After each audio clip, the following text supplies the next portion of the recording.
Staring at the tree, whiskey in hand, Pete was pleased that this year would be different from the last. It had been the strangest time of his life, but he truly felt like things were finally coming together. And when better to come together than at Christmas, a time he loved more than any other. In some ways, the past year had been like an eternity. In others, as if it had succumbed to time in the blink of an eye. But either way, he was glad to see the back of it. Staring at the Christmas tree, its beautiful lights casting a warm hue over the room, and the snow quietly falling outside as the sun set, Pete began to think over the past year, with his daughter Lana and his wife Janet. It started with a very normal December, 12 months earlier.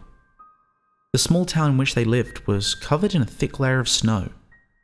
The residents spent most of their days clearing driveways, and Pete's wife going off for one of her usual wanders. She had been gone for a couple of hours, but while Janet was utterly devoted to her family, she still needed moments to herself to clear her head, to diminish the stress that comes with a loving yet disorganized husband, and a little girl who was kind but who enjoyed trying her parents' patience as much as possible. When the tensions of a domestic life clouded her feelings or began to weigh on her spirits, Janet would wander out of the back door into the fields and woodlands which characterized the entire area, and trek for a little while through the pines which dotted the landscape. It therefore wasn't unusual for her to be gone for fairly long periods, especially since it was around that time of year when she would take it upon herself to choose the Christmas tree. No matter how much Pete or Lana asked to help out, this was Janet's job. She loved the tradition of it, the process of choosing the best possible tree, cutting it down, and then seeing the bright smiles on her family's faces as they would gleefully take the tree indoors and decorate it, with sparkling glitter garlands, warm glowing lights, and an array of festive baubles. It was a small highland town where they lived, far away from any major city, but Janet and the rest of her family loved their home. The simplicity of it, the feeling of being an integral part of a close-knit community, and of course the beautiful surroundings. Lush during the Scottish summer and cold, crisp, stark yet awe-inspiring in the winter. More importantly, she loved the pine woods nearby, specifically a collection of trees which sat at the top of a small hill within walking distance from the house. Perfect for picking a Christmas tree. She would return there each year, and while their numbers thinned due to a few other neighbours going there for the exact same purpose, there were enough trees to last a good many years. When she had gone for 3 hours, Pete began to grow nervous, as this was longer than usual, and since it was getting dark, he took it upon himself to venture outside, telling Lana to lock the doors after him, and that he would not be long. Lana laughed when he told her that he expected that Mummy was struggling through the snow with a huge tree, bigger than any other they'd ever had. Pete loved to see the excitement in his daughter's face at this time of year, and he told her to watch from her bedroom window to see what they would bring back. With this, she excitedly ran up the stairs and straight to her window before he had to call her back down to lock the door. Gazing at the beautiful tree, he could remember that night like it was yesterday. The snow was crisp on the ground and crunched under his feet as it began to freeze. Small flakes fell from the sky occasionally, but Janet's footprints remained uncovered. Even without them, Pete knew where they were heading. The hill where Janet returned each year was only a 40-minute hike away. She would pick a pine tree from there. In fact, sometimes she picked two. One around 6 foot, and the other a young tree about half the size, if they could find one suitable. It was difficult at times to find smaller trees, as they seemed to be rare in that area. Everyone in the town seemed to like the idea of having a small tree in their children's bedrooms, so people would climb up there with an axe and take what they wanted, so there weren't as many at hand. Lana at one time had thought that it was sad to cut down and kill trees just for people to look at, but Pete explained to her about tradition and that he was sure more would grow back. With time, she forgot about this protest and looked forward to the years when she could have one. If a smaller tree couldn't be found, they had a lovely synthetic one which would sit at her window. Secretly, she loved this just as much, but as her father had said, tradition is tradition. The large tree would be placed in the living room and adorned with an assortment of baubles, glittering decorations and lights. The other in Lana's room. It would be sprayed with a can of fake snow and covered in hanging candy sticks and chocolates, although she was always told she could only have one a day before bed as a treat. Of course, occasionally, she would break this rule and just hope no one would notice. But Janet could always tell, but she would let it go. Christmas time was the best times of all after all, and it was so brief. As Pete approached the hill, he knew something was wrong. He felt it in his bones. As he climbed, the snow began to fall in greater volume, and the sky dimmed with it. Standing at the humble summit, a stillness spread, and silence interrupted momentarily by the almost audible patter of snowflakes floating gently to the ground. He followed the footprints, now with purpose, knowing that if the snowfall increased, it would be nearly impossible to find Janet. Twilight fell, covering everything in a dark blue wisp of colour, as the frost began to nip at his now rosy cheeks. The footprints bobbled and weaved their way through huge pines, finally stopping next to a wonderfully thick and vibrant tree, one which was perfectly suited for their purposes. The perfect size, almost 7 foot tall, a deep life-filled green, and a thick abundance of branches and pines, which made it almost impossible to visually penetrate its cover in such light. But yet, Janet was nowhere to be seen, and as far as Pete could tell, there were no other tracks on the snow leading away in any direction. She had most certainly been here, but where has she gone? This was both puzzling and worrying. It seemed impossible, but there they were. Janet's last 2 footprints, engraved in the ground, but the snow all around virgin, undisturbed, and lacking all signs of life. It was as if she had just vanished into the night. Looking at the base of the tree, Pete ran his fingers over the deep gash in its trunk. There was no doubt about it. Janet had taken a few swipes at it with her axe. Then, for some unknown reason, she left, or perhaps moved on to a tree she felt was more suitable. Surely not, though. This tree was perfect. That must have been it, though. She must have moved on. Perhaps there was some random freakish flurry of snow which covered her tracks. Yeah, that must have been it. But Pete knew this was wishful thinking. He had lived there for years, and in all of that time, he'd never seen such a thing. Then he saw it. Several meters away, lying in the snow, was Janet's axe. He rushed over to the object, falling once as the snow deepened. Rising to his feet, it was now unmistakable. Yes, it was partially covered in snow, but it was Janet's axe all right. It lay there much like the footprints, isolated but with the absence of any human imprints. It was as if the tool had been dropped from a great height, but Pete did not care to speculate. A sense of growing worry permeated his mind as the thought of Janet lying somewhere injured increased his anxiety. Shouting his wife's name repeatedly drew no reply as darkness now began to creep ever closer.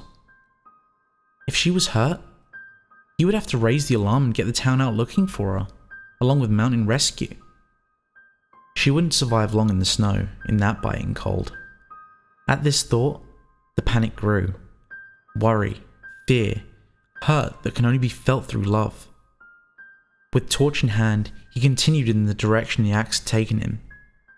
As he entered a thick den of pine trees, he noticed the broken branches littered on the grounds, as if something had rushed past, tearing them apart and breaking them off on impact. Maybe Janet ran through here. The scale of the damage, however, looked too great to have been dealt by one person alone. Had he been in any other country, he would have assumed a bear was nearby, but they had been hunted to extinction in Scotland long ago, along with the wolves and any other predators. For a moment, his torch reflected off something scuttling under a bush, but it looked more like an insect than anything else, and again, far too small to cause such devastation. Pete fixed his scarf, trying to cover his face as the frost bit deeper, but just as he did so, something caught his eye. Something lying on the ground.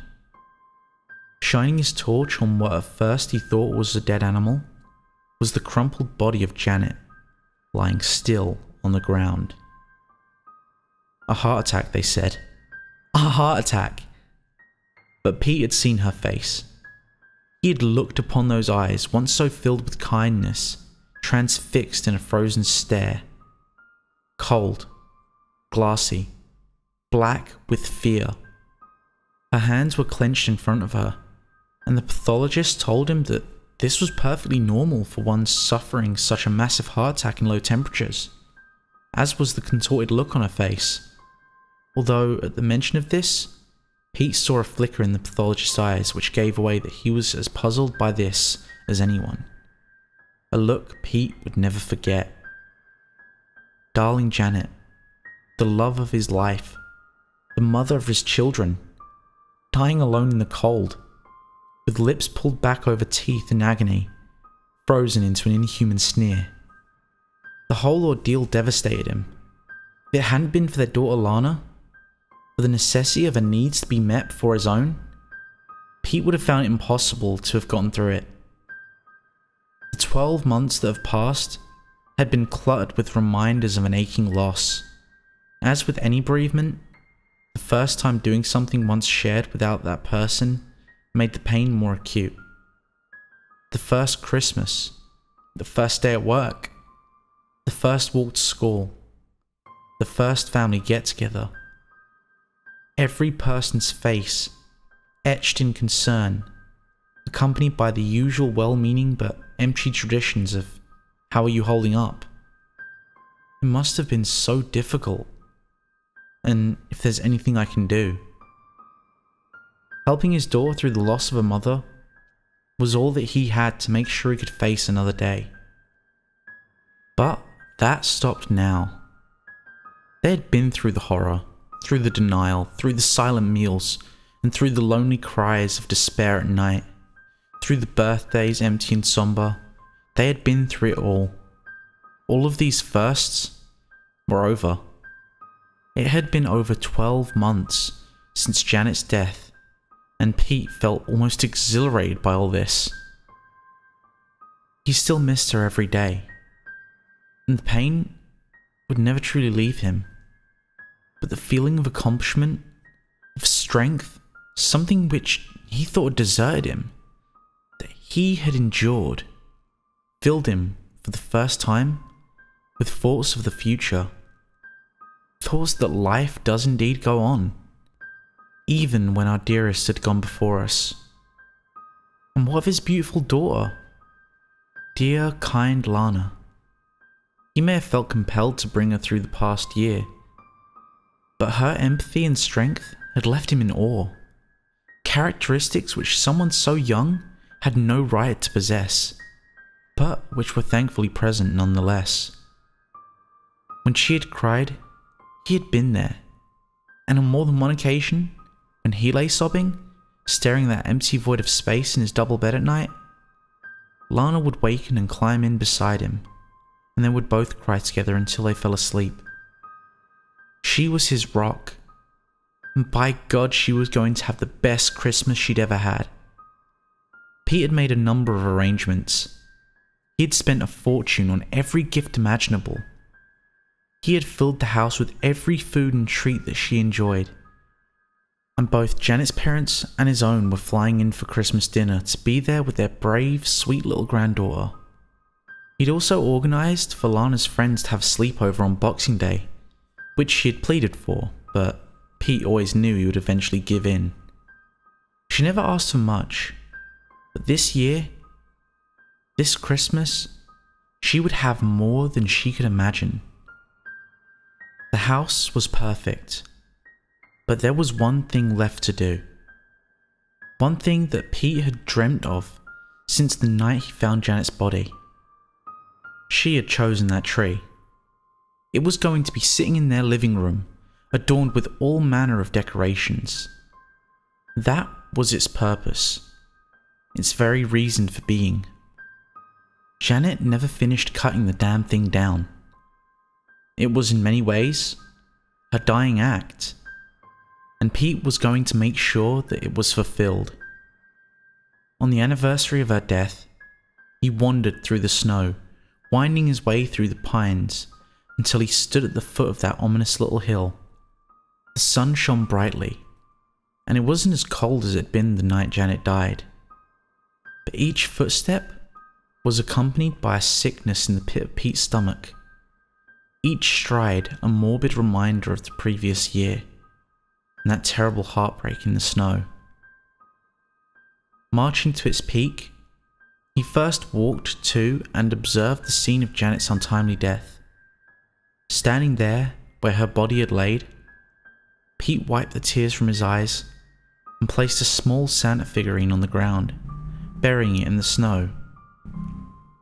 It had always been hung from the branches of each yearly tree, and it was her favourite decoration. It seemed only right that it be with her. After another few minutes of trudging, there it was. It was still standing. That damn tree. As if ravenous for revenge, Pete pulled Janet's axe from his backpack and charged the pine. He battered and chopped at the cut which Janet had made the previous year, making it deeper with every slice, and with every pound of pressure he could muster. The tree groaned and creaked, as if in pain. Pete did not care. This tree was the final reminder of Janet's death. Whatever had happened that night, it happened because of that tree. And as crazy as it seemed, it all made sense for a moment. And then, clarity was clouded by mundane reality. She had simply died of natural causes. With the roar of the cracked wood breaking under its own weight, the tree swooned and collapsed to the ground in defeat.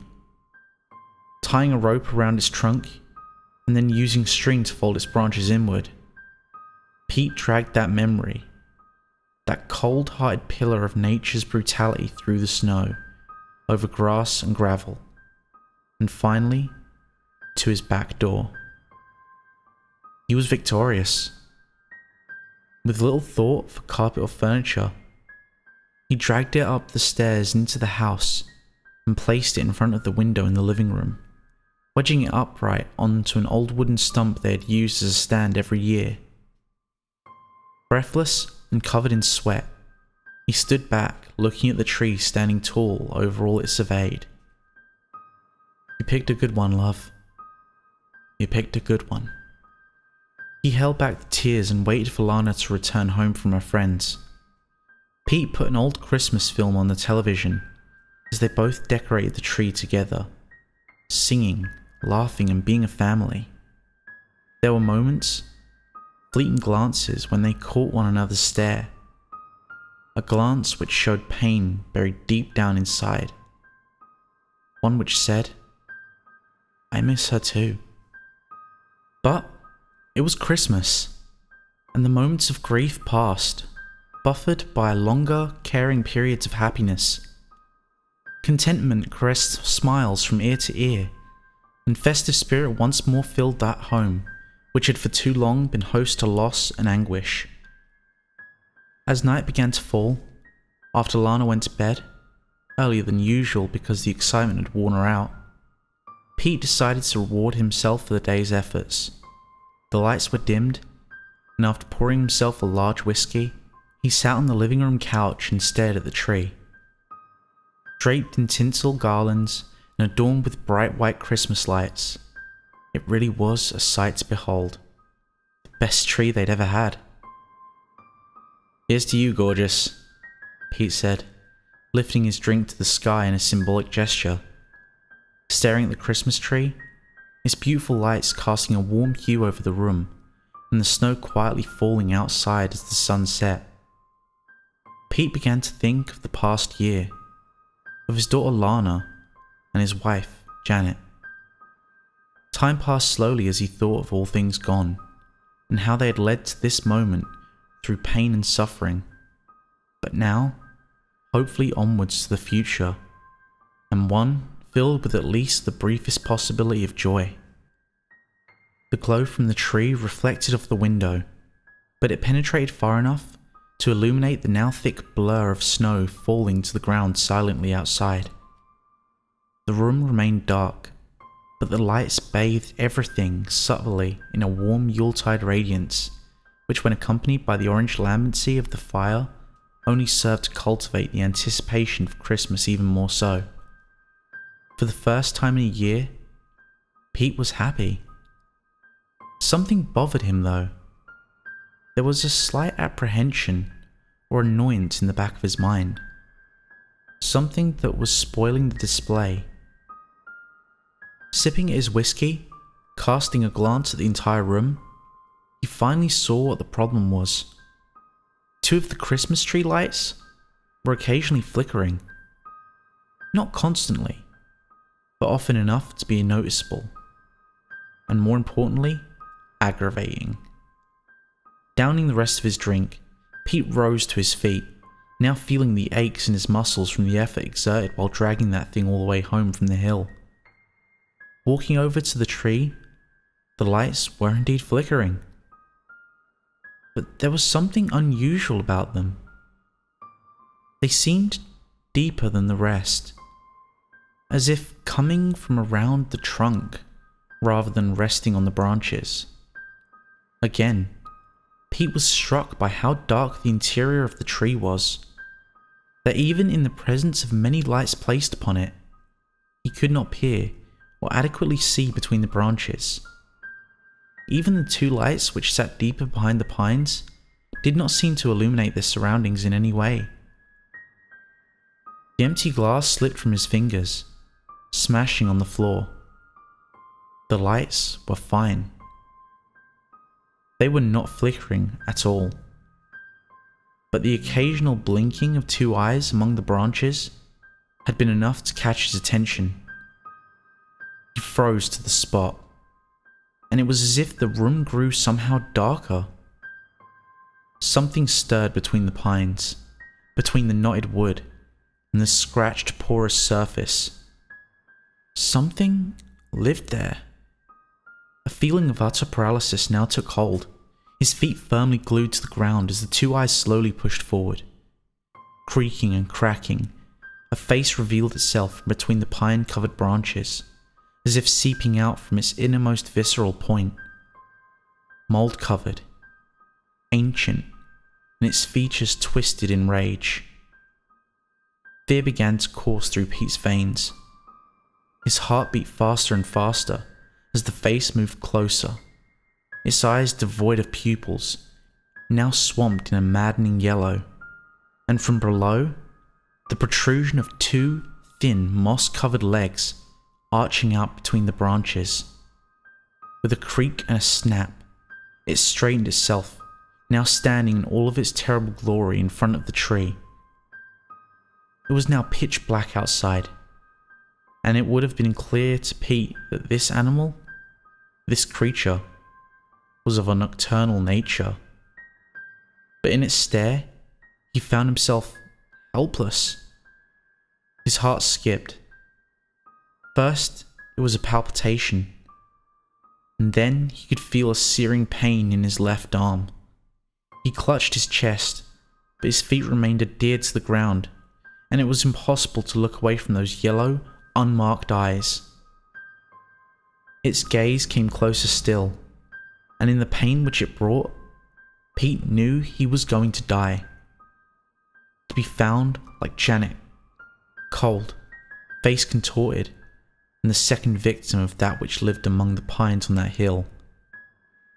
The pain was unbearable, but the paralysis removed the possibility of a scream.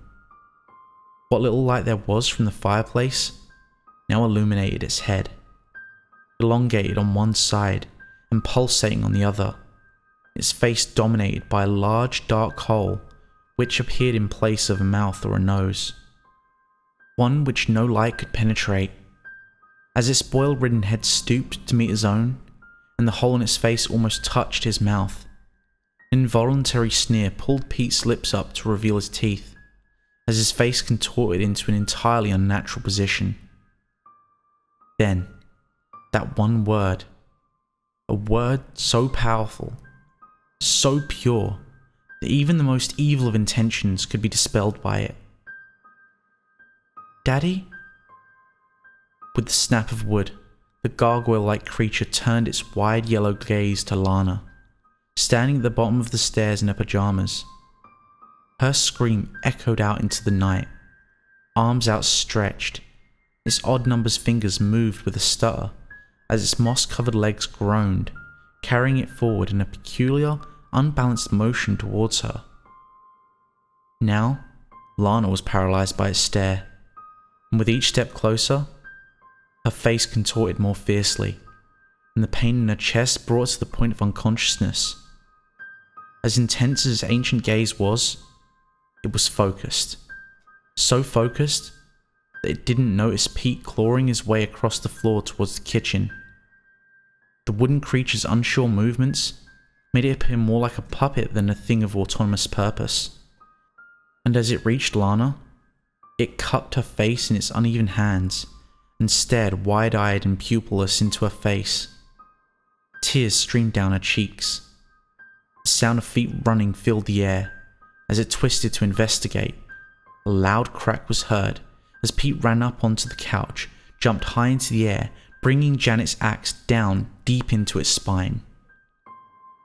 No blood ran or gushed, but a plague of unfamiliar insect-like critters poured out of the wound.